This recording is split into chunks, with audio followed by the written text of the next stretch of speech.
하나님 말씀 오바댜서 1장, 오바댜서는 1장밖에 없습니다. 1절부터 끝절까지 교독합니다. 1절 말씀 제가 먼저 받들어 봉독드립니다. 오바댜의 묵시라, 주 여호와께서 에돔에 대하여 이같이 말씀하시니라. 우리가 여호와께로 말미암아 소식을 들었나니 곧 사자가 열국 중에 보내심을 받고 이르기를 너희는 일어날지어다 우리가 일어나서 그로 더불어 싸우자 하는 것이니라. 오바댜서입니다. 오바댜서는 1장만 있는, 1장이라 해서 2장이 있는데 1장만 있는 그런 게 아니고, 그러니까 한 편에만, 그렇게 글이 길지 않다는 이거죠. 다른 성경, 여러 장 있다. 앞에서 한 아모스 같은 것만 해도 그게 여러 장, 분량이 많으니까 나누다 보니까 9장까지 있는 거고, 그것도 역시 한 편일 수도 있는 거예요. 한 번 기록해서 남아있는 거지, 그게 9장이라 그래가지고 아모스가 1장 쓰고, 그 다음 좀 이따 2장 쓰고, 또 이따 3장 쓰고, 이래서 9장까지가 아니고, 전체가 하나인데, 그것을 읽기 좋도록 나누다 보니까 9장까지 나눠진 거고, 오바댜는 역시 하나인데, 나눌 거 없이 그냥 하나 있는 거예요. 그래서 숫자를 붙여야 되니까, 안 붙여도 되는데, 붙이면 다른 거 다 붙이고 있는데, 역시 여기도 숫자를 하나 붙이는 거예요. 1장 하나라고. 그런 게 성경에 몇 개 있잖아요. 유다서도, 요한복음, 신약에도 유다서 같은 경우가 이제 그렇게 해당되는 건데, 오바댜서에 들어오면서 우리가 이 하나의 캐션 마크를 해볼 필요가 있습니다. 보통 때는 그냥 넘어갈 수 있는 건데, 일반 성경 해석하고 또 성경을, 구약 성경 선지서를 이렇게 보는 중에서는 그냥 넘어갈 수 있어요. 근데 제 같은 경우는 못 넘어가는 게, 이 지금 오바댜서를 넘어오면서 오바댜의 묵시라 이래 나오잖아요. 오바댜서 처음에 짧은 내용인데 그것을 시작이 묵시라고 시작되어지거든. 오바댜의 묵시라. 에돔에 대하여 하나님께서 이렇게까지 말씀하신다. 에돔에 대하여 말씀하는데 묵시라고 표현을 하고 있어요. 그럼 이거는 우리가 여러 가지 어떤 요 부분의 여러 가지 내용을 생각해 볼 때, 우리가 지금 현재 입장에서 보면은 요한계시록에서 넘어와서 계시적인 성격이 있겠다 하는 것으로 두고 선지서 자체를 한번 쭉 이렇게 봐오는 중에, 다니엘서를 넘어서 호세아서를 넘어와서는 이 선지서를 계시서로 봐야 되겠다. 성경 읽는 지금부터는 이제는 선지서를 계시서로 봐야 되겠다는 표현을 했잖아요. 계시서를 하다가 앞에 나왔던 아모스를 보니까 역시 계시적으로 읽게 되어지는 거예요. 그럼 계시적으로 읽는 거하고 선지서 읽는 거하고는 전혀 다르다니까. 비슷한 하나가지만은 비슷한 내용은 있더라도 전혀 다르다 하는 쪽으로 해서 우리가 선지서를 읽은 거예요. 그래서 아모스를 마치고 계시서 읽는 듯이 읽는다 했는데 묵시라고 나오거든. 오바댜에서. 그럼 이거는 지금 패턴이 계속해서 계시서를 읽는 패턴을 보면요, 동일한 거예요. 똑같은 거예요. 구태여 오바댜 선지서의 내용을 이건 계시서라 말할 필요가 없는 거예요. 그냥 묵시니까. 우리가 그런 표현이었어요. 그래서 일반 선지서로 볼 때에는 이 오바댜서가 그냥 선지적인 개념에서 해석해서 표가 안 나는데, 계시서로 읽어서 갈 적에는 이것 자체가요, 전혀 다른 묵시적인 개념에 그것이 부각된다는 거예요. 선지서만 있는 중에서 계시서, 묵시서, 그 독특한 거예요. 촉촉한데 이것이 이제는 선지서로 할 적에는 그냥 한 장이고 작으니까 요도 소선지서 쪽으로 그만 뭉쳐져서 별 볼 일 없는 그런 내용이다 이 말이에요. 그러나 이게 계시서로 볼 때는 선지서 안에 계시서라는 표현을 구약에 이미 오래전부터 하고 있었다는 거지. 요한계시록이라는 자체로 계시라는 말이 붙는 것도 다니엘서라든지 에스겔서에 나온 그 흐름이 그대로 계시서 요한계시서에서 그 느낌이 난다 하고 봤는데 표현에 요한계시록이라 하는 말 자체가 들어간 것은 또 다시 말하면 묵시서라고 하는 구약의 오바다스라고 하는 묵시서라고 하는 이 표현이 있으니까 이것이 동일한 거예요. 계시나 묵시가 동일한 거예요. 같은 표현이라는 거예요. 근데 구약 성경 선지서에 대선지서부터 양이 많은 것도 분량 많은 것도 쭉 순서를 하다 보니까 오바다스를 이거 뭐 참 이거 뭐 버리기도 그렇고 선지서로 볼 때는 버리기도 그렇고 이게 뭐 넣기도 그렇고 하는 이런 애매한 입장에서 하나가 들어갔는가 했는데 별로 이건 눈에 안 띈다는 거죠. 다른 데 막 양이 많은데 양이 얼마 안 되는 하나님께서 선지자를 이렇게 부르는데 양을 많이 하는 선지자를 통해서 아니면 특별히 말씀하였으니까 이걸 대선지서라는 그룹 속이었고 이사야, 에레미야 하고 넘어온 거예요. 그런데 오바다스는 그에 비하면 양이 작으니까 그냥 예서로 넘어간 이게 묵시라고 할 적에는 이게 새삼스럽게 돋보인다는 거예요. 그래서 그 배경을 조금 살펴보면은 이 묵시서가 되어지는 이 내용을 우리가 살피기 위해서 이 배경을 조금 살펴보면요. 이 오바다서는 이사야나 예레미야 경우처럼 시대가 뒤가 아니에요. 엘리사나 엘리야 시대, 다시 말하면 선지자들이 있으면서도 글로 남기는 일이 드물 때, 글로 남겨서 이렇게 기록해둘 일 자체를 하지 않을 때, 그때에 나타나는 오바다스예요. 오바다라는. 그러니까 묵시라고 하는 이 표현을 쓴다고 한 자체도 일반 선지자들이 이사야나 에레미야 이후로 쪽에서 글로 남기는 선지자들이 글을 남길 때는 자기가 남기는 글이 묵시라고 하는 표현을 하지 않는 거예요. 글로 남기는 사람들이 많이 있을 때.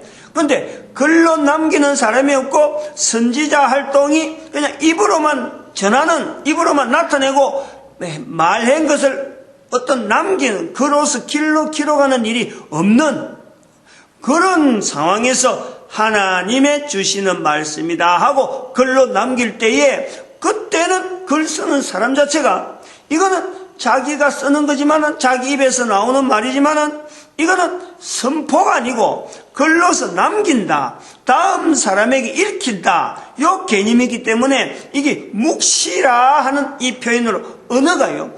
글을 쓰는 사람이 그냥 선포하면 뭐 선포하고 그냥 말이니까 듣는 사람이 있고 말하는 사람이 있고 지나고 나면은 이게 아무것도 흔적이 없는 거예요.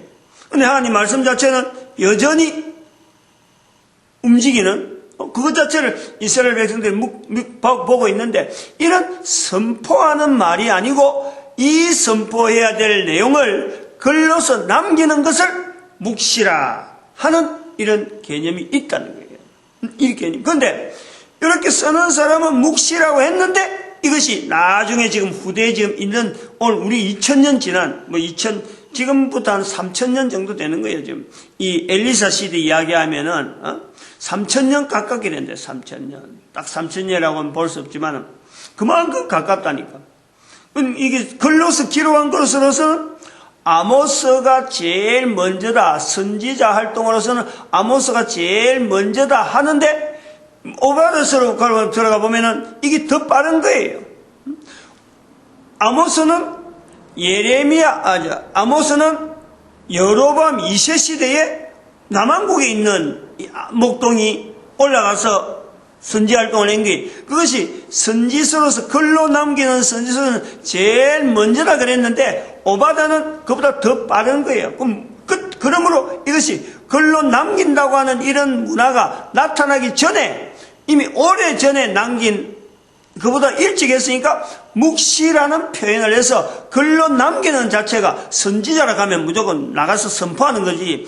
자기가 자기한테 준 내용을 말은 못하고 글로서 남긴다는 이거는 어떻게 보면은 이거는 하나님 앞에서 선지를 하는 사람으로서는 이게 부적합한 거예요. 그건 뭐 본인의 입장에서 어떤 환경에 있었는지 어쨌든 간에 이게 묵시로서 남겨져 있으니까 본인이 하나님 앞에 일을 바르게 했다 못했다 그것 자체는 잘 모르는데 알 수가 없는 건데요.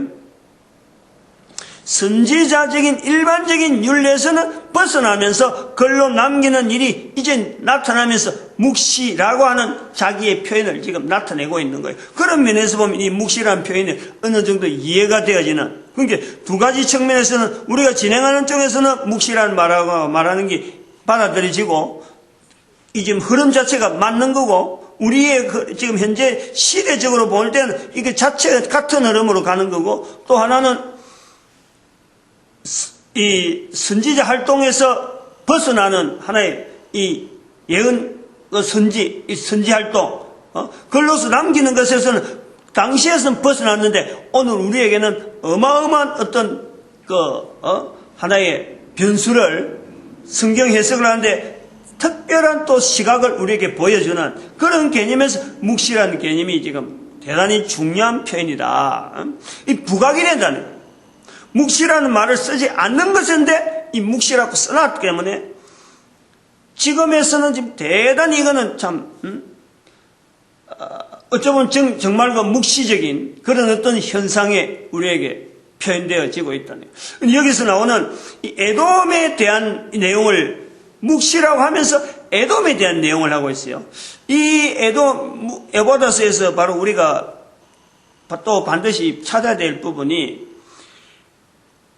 다른 어떤 내용에는 전부 다 북왕국 이스라엘 아니면은 남왕국 유다, 요 두 개에 대한, 두 나라에 대한 내용하고 연결되어지는 그 어떤 사건들, 그거하고 되어 있는데, 이 오바다는 묵시라고 하는 표현을 하면서 이 연결성, 사건하고 연결성, 이것 자체를 전혀 배제하고 있다는 것을 느끼는 거예요. 여기서 우리가 시작을 해야 돼요. 그래서 묵시라는 말이 오바다로 하여금 묵시라는 말을 한 거는 어떤 사건에 연결되었으면은 하나의 선지자 활동으로서 네가 올리니, 네가 잘못했니 하나님께서 너에게 요런 거 하니까 네 잘못한 걸 지금 지적한다. 그럼 선지자인 거예요. 당시 상황에 맞는 사건하고 연결돼서 하나님의 뜻을 나타내는 거니까 그건 선지자적인 어떤 활동이 일반적인 선지서 내용하고 똑같다고 보는 거예요. 그런데 묵시라고 하는 것은 연결되어지는 사건은 분명히 있으면서도 그 자체에 대한 내용보다도 그로 말미암아 어떤 큰 계획이 있는 지금 현재 시대가 아니고 당시 시대가 아니고 다음 시대에 나타날 내용을 지금 언급하고 있는 것이 묵시라는 거예요.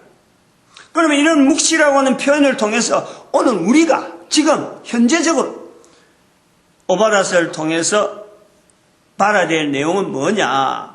이 오바다서가 있는 위치, 성경에서 지금 아모스 다음에 오바다가 있고 다음에 요나가 있어요. 요 연결해서 오바다서의 그 위치를 찾아내는 거예요. 묵시라고 하는 표현을 쓴 것과 오늘 우리가 쓴 계시라고 하는 이 표현을 지금 시작하는 2012년 지나서 2014년에 있는 지금에서 오바다서의 위치를, 묵시라고 하는 그 위치를 어떤 자리에서 받아야 되느냐? 요나서라고 하는 자리가 지금 다가오는 그거하고 연결하는 거예요. 오바다, 요나서 연결되어지고 아모스, 오바다, 요나서 이렇게 연결되어지는데 그럼 오바다서에서 요나서하고 이 특징이 뭐가 있느냐?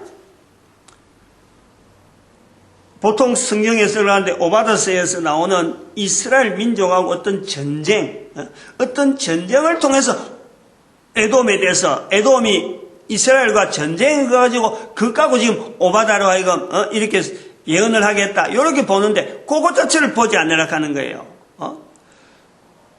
요나서에서 나오는 그 자리가 에돔하고 있는 자리가 비슷하다 하는 것을 둘라는 건데 요나서에서 나중에도 나오겠지만은 이스라엘 백성들이 여로보암 시대라니까. 그 나중에 이제 오바댜서 보면 훨씬 뒤죠.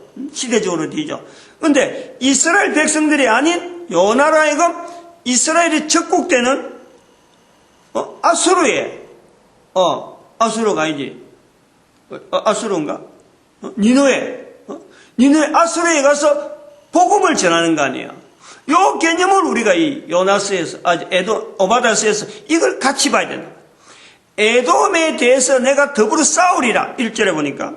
내가 그로 더불어 싸우리라 하는 것은, 이것은 전쟁을 하기 위한 것이 아니고, 묵시니까, 계시니까, 일깨우는 거예요, 일깨우는 거예요. 가만히 놔두면 안 되는 어떤 대상이니까, 다시 일으켜서, 요나스에도 가서 요나로 하여금 그 사람들 하여금 회개하도록 만드는 것처럼 내가 그로 더불어 싸우리라 라는 하나님의 표현은 전쟁을 하기 위한 게 아니고 그 속에 잠자고 있는 하나님 앞에 죄를 회개해야 될 그 요소를 일으킨다.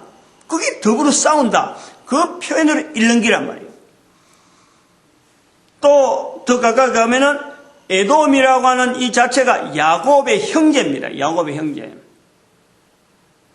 야곱의 형제이기 때문에 야곱의 집, 아모스 9장 9절에 야곱의 집과 그 범죄한 나라죠. 범죄한 나라. 야곱의 집과 범죄한 나라를 구분하는 지금 현재 시점에서 적합한 일이에요. 하나님께서 야곱의 집에 속한 자들을 일으켜주는, 다시 말하면 이렇게 속하는 쪽으로 보내는 이 환경이 개인에게 있는, 가만히 있어 참 자고 일어나면 이렇게 옮겨지는 자연적으로 되니까 자기 개인에게 참 하나님 우리가 어찌할꼬? 이스라엘 백성들이 예수 그리스도를 죽인 것 때문에 베드로 앞에서 우리가 어찌하겠느냐? 그럴 적에 주 예수를 믿어라. 하나님 앞에 회개해라. 성령복음 2장에 있는 말씀에 회개해라. 회개하고 세례를 받아라. 라고 베드로가 이야기하는 것처럼 이렇게 회개하는 이런 흐름들이 막 일어나는 그 자체가 싸우는 거다. 우리가 그 요소를 봐야 된다는 거죠. 지금 현재 우리가 지금 부활통일시대 들어가면서 그래서 이 더불어 싸우는 것 때문에 싸우는 내용인데 중심의 교만이 3절에 보니까 너를 속였도다. 또 8절에서 지혜 있는 자를 멸하며 요 내용을 오늘 우리 시대에 봐야 될 요소가 뭐냐?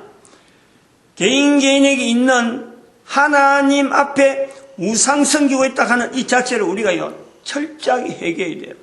개인이 어떻게 해서 우리에게 지혜 있는 자를 멸한다고 하느냐? 어떻게 해서 우리가 중심에 있는 교만이 우리의 속였다라고 하느냐? 개인이 지금 현재 시대에 모든 사람에게 있어서 하나님을 떠나 있었던 그 상이 뭐가 있냐면 이 전체가 다 교만한 거예요. 전체가 다 교만하는 자리를 우리가 볼 수 있는 거예요. 무엇이 교만하게 하느냐? 학문이라는 것이 전체적으로 지배하고 있는 거예요. 그 학문이라는 것 속에서 넘어오면은 우리가 하나님 앞에서 학문을 통해서 나타나는 이 걸어가는 학문을 향하는 그 걸음에서 그 향하던 우리의 모습에서 지금 뭐 문명이라든지 뭐 전체가 일어나고 이 문명을 발달시키고 사람 살아가는데 경제회복, 경제해서 막 지향하는 이 모든 것이 알고 보면은 지혜의 수준에 속하면서 학문이라고 하는 술이라고 하는 수에 의해서 숫자에 의해서 우리가 전체적으로 지금 지향을 하고 있는 거예요. 이게 우리가 우상숭배에 버금간다는 것을 분명히 인식을 해야 될 필요가 있어요.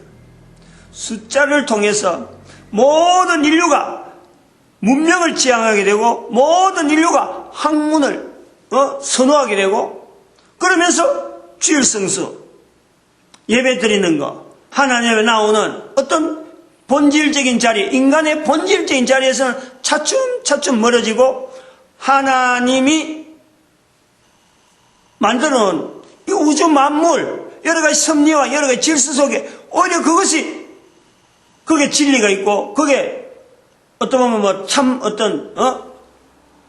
인간의 추구해야 될 어떤 정의가 거기에 있는 듯이 지향을 하는 하나님이 만들어 놓은 인간에 대해서 인간의 자리가 그 자리인데 하나님을 차츰차츰 등지고 나아가는 그 모습이 현재 우리가 있는 거예요. 그걸 우리가 이 오바다서에서 에돔이라고 하는 표현 속에 하나님께서 우리를 지금 다시 야곱의 집으로 속하게 만드는, 여기 보니까 10절에 보니까 내가 내 형제 야곱에로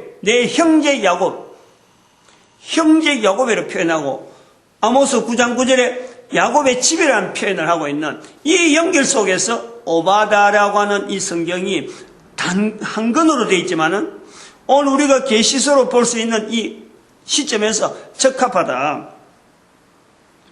15절에 만국의 멸할 날, 즉 지금 시대를 우리가 이야기하지 않을 수가 없는 거예요. 마치겠습니다.